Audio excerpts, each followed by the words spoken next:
Revisit our story on the school feeding program withdrawal and impacts of that. A group of legislators from Baringo County have opposed plans to scrap the 4.9 billion shillings budgetary allocation for the school feeding program for the financial year 2024-2025, terming the decision ill-advised and ill-timed. According to the leaders, the school feeding program is the lifeline of most children in arid and semi-arid lands, and its removal will have detrimental effects on school attendance in the region. Serfine Achieng Ouma takes a look at the impact of this decision on learners in ASAL counties and bandit-stricken areas where 3 meals a day is a luxury many children cannot afford. At the homestead of Rhoda Lemeiguran and her husband Loris Lemeiguran in Baringo South constituency, the family has woken up to a new day. Rhoda is warming some leftover food for one of their sons to get him ready in time for school, as the rest of the children watch, uncertain of what they will have for breakfast. The couple has 8 children who heavily rely on food from school. Sisi area hii hatuwezi pika mchana. Watoto sasa wanategemea chakula. Ni jioni tu peke yake ndio wanakula nyumbani. Ni wakati ya weekend. Huwa tunakimbia tu ndio wakule. Kwa hii chakula ya shule anasaidia watoto. Kwa sababu saa 6 watoto wanakula. Hawezi kuja nyumbani. News of the plans to scrap the school feeding program from the 2024-2025 national budget has hit this family hard, leaving them uncertain of the fate of their school-going children.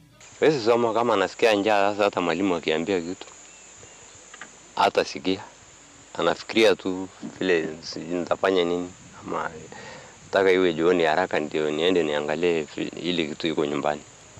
Mengine hata nyumbani apike jioni apate kidogo ama akuje akose.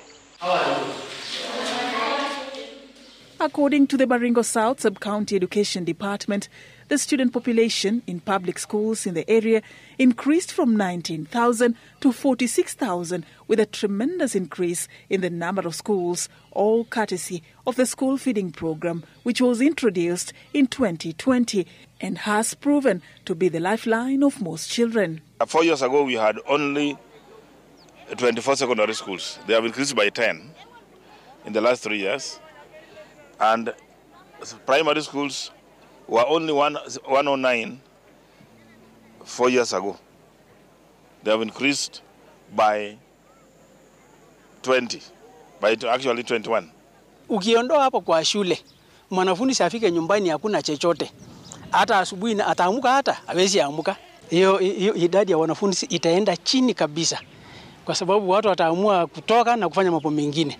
The food insecurity in the region has been further exacerbated by complexities of some pastoralist communities, unfavorable climatic conditions and insecurity. We people from these ASAL areas where there is banditry, where there is floods, where there is invasion of prosophies, we don't have this land that we can cultivate, we don't have islands that we can get food.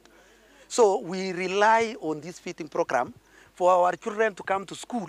The number of orphans here in this sub-county caused by the constant banditry is overwhelming.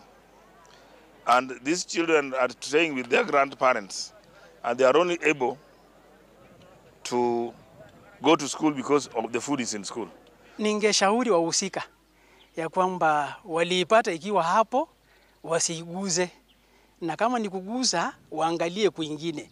While appearing before the National Assembly Education Committee, Basic Education Principal Secretary Belio Kipsang strongly opposed the scrapping off of the 4.9 billion shillings budgetary allocation for the program for the financial year 2024-2025, asking legislators to intervene. The Constitution gave Parliament the authority and power to appropriate.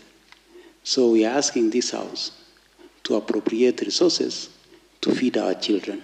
And as members of parliament seek to solve this puzzle, the fate of over 4.5 million learners who are beneficiaries of the school feeding program remains unknown. 43,000 drawn from public primary and ECD schools in Baringo South, Baringo North, Tiati and Mogotio constituencies. I want to appeal to my colleagues, I want to appeal to the relevant ministry and to everybody that can we return the school feeding program back and even enhance, improve, put more food to schools. Any budget from the Ministry of Education without money to employ the 20,000 teachers, money to provide food under the school feeding program will not see the light in Parliament. Serfine Achieng Ouma, Citizen TV.